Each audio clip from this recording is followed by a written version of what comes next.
कि अमेरिकी हमले के बाद की जो तस्वीर सामने आई है, उन तस्वीरों में बम एंट्री पॉइंट और संभावित नुकसान भी दिखाया गया है। उसमें पता चल रहा है कि किस तरीके से जो फोर्डो न्यूक्लियर सेंटर है वहां पर संभावित नुकसान हुआ है। सैटेलाइट इमेज सामने आई है। अमेरिका की तरफ से 3 जगह को निशाना बनाया गया था, जिसमें फोर्डो भी शामिल था। अब आपको मेरी सहयोगी अनामिका दिखाएंगी एक पूरी विस्तृत तस्वीर कि आखिरकार कहां कितना नुकसान।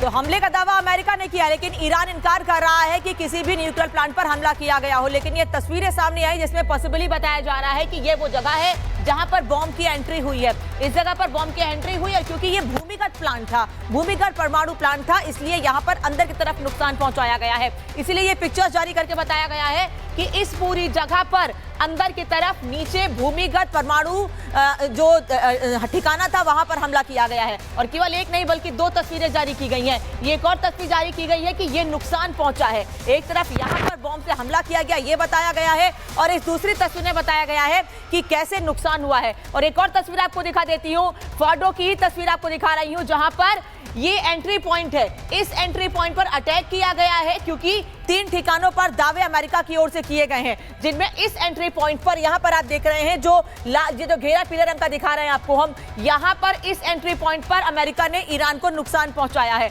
और इसके साथ ही ये वो टनल्स हैं, ये वो जगह हैं जो जाने का रास्ता था इन परमाणु ठिकानों पर, उन रास्तों को भी नुकसान पहुंचाया गया है। ये दावा अमेरिका की ओर से किया गया है, लेकिन ईरान लगातार इन तस्वीरों को झुठला रहा है। ईरान का यह कहना है कि ये तस्वीरें गलत है, जो सैटेलाइट इमेज जारी की गई हैं वो गलत है, हमें कोई नुकसान नहीं पहुंचा है, ईरान ये दावा कर रहा है। लेकिन वहीं दूसरी ओर ईरान अमेरिका पर और बड़े हमले की चेतावनी भी दे चुका है।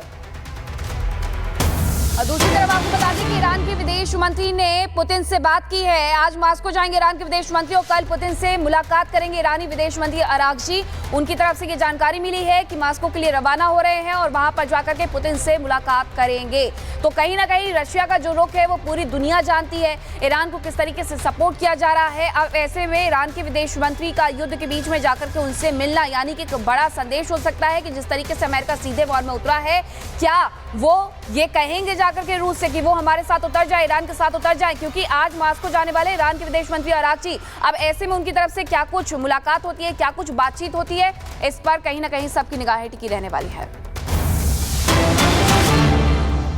और अमेरिकी हमले पर बोले हैं ईरानी विदेश मंत्री, अमेरिका ने कानून का उल्लंघन किया है। अरागची ये कह रहे हैं ट्रंप ने विश्वासघात किया है। अब्बास अरागची ये कह रहे हैं अमेरिका ने जंग को और भड़काया है। विदेश मंत्री हैं ईरान के अरागची, अब्बास अरागची, जो ये बात कह रहे हैं कि अब इसका खामियाजा अमेरिका को भुगतना होगा। ईरान लगातार चेतावनी दे रहा है, साथ ही अंतर्राष्ट्रीय कानूनों का उल्लंघन किया गया है। अब्बास अरागची ये बात कह रहे हैं। एक तरफ लगातार रूस या दूसरे देशों से मुलाकात और उनसे मदद की मांग भी की जा रही है, वहीं दूसरी ओर अमेरिका को चेतावनी देते हुए कहा गया है कि अमेरिका ने हम पर जो हमले किए हैं इसको लेकर अमेरिका को तैयार रहना को, क्योंकि ईरान इसका बड़ा बदला लेगा। वहीं ईरान के विदेश मंत्री अब्बास अरागची ये कह रहे हैं कि संप्रभुता से समझौता बर्दाश्त नहीं होगा।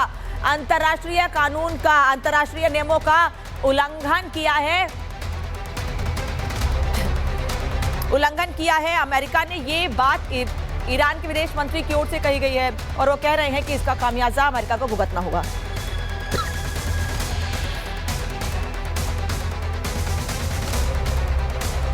जिन ईरान के 3 परमाणु ठिकानों पर अमेरिका ने बंकर बस्टर बम बरसाए हैं, आखिर उन ठिकानों को ही तबाह क्यों किया गया है? क्या ईरान के 3 परमाणु ठिकाने इजराइल और अमेरिका के लिए खतरनाक बन चुके थे? तो वहां क्या हुआ है जहां पर परमाणु ठिकानों को नुकसान पहुंचाया है यूएस ने? इस रिपोर्ट में देखिए।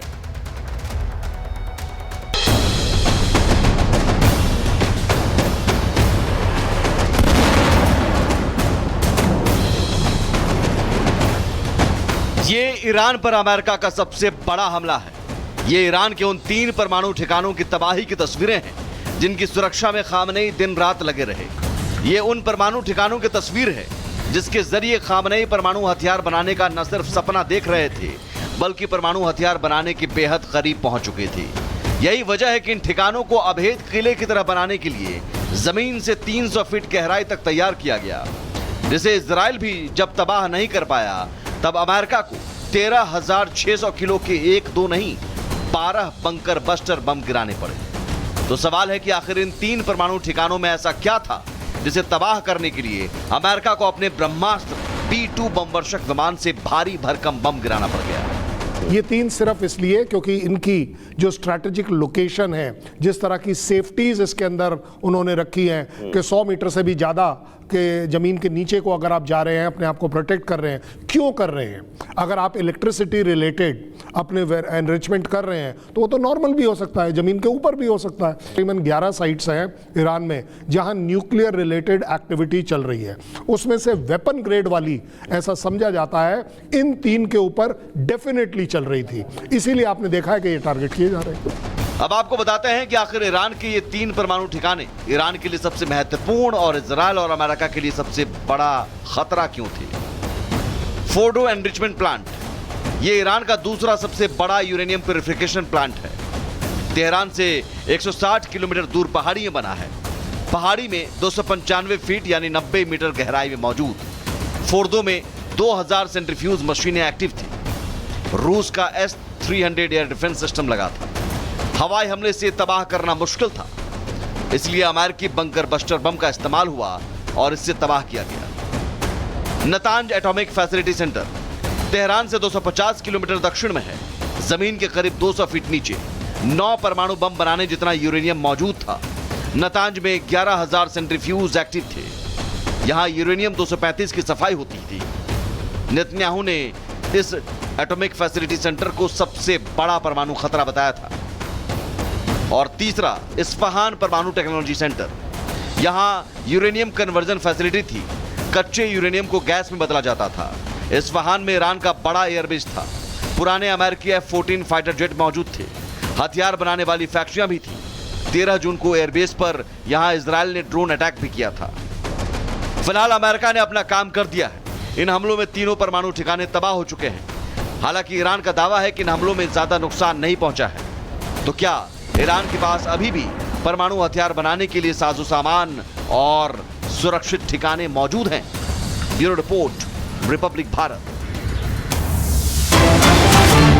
और अब आपको खबर बताते हैं, ईरान पर इजराइल का भीषण हमला देखने को मिला है। लगातार ये हमले अब जो है वो और तेज होते जा रहे हैं। ईरान के बैलिस्टिक मिसाइल लॉन्चर साइट को पूरी तरीके से तबाह कर दिया गया है।